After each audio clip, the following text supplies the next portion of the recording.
बेकराईनगरचा हा जो कमान असलेला चौक आहे, या चौकामध्ये आपण या ठिकाणी उभा आहोत. आपण पाहत आहोत रस्ता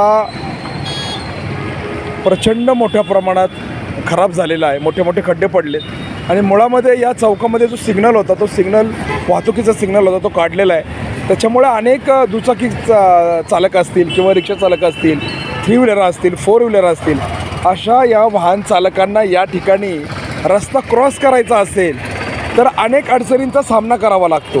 कारण सासवड करून येणारी जी वाहनं आहेत त्यांना पुण्याकडे जायचं असतं आणि पुण्याकडून जी येणारी वाहनं त्यांना सासवडकडे आणि सोलापूर फुरसुंगीकडे जायचं असतं.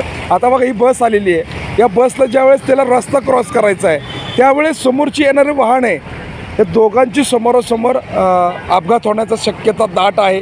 त्यामुळे इथे या ठिकाणी बघा वाहतूक नियंत्रण असताना जे पोलीस आहेत ते देखील आपल्याला दिसत नाही आहे. वाहतूक सिग्नल काढल्यामुळे इथं अनेक दुचाकी चालवणाऱ्यांना, प्रवाशांना या ठिकाणी किंवा रस्ता क्रॉस करणाऱ्या प्रवाशांना या ठिकाणी रस्ता क्रॉस करण्यासाठी, रस्ता ओलांडण्यासाठी अनेक अडचणींचा सामना करावा लागतो.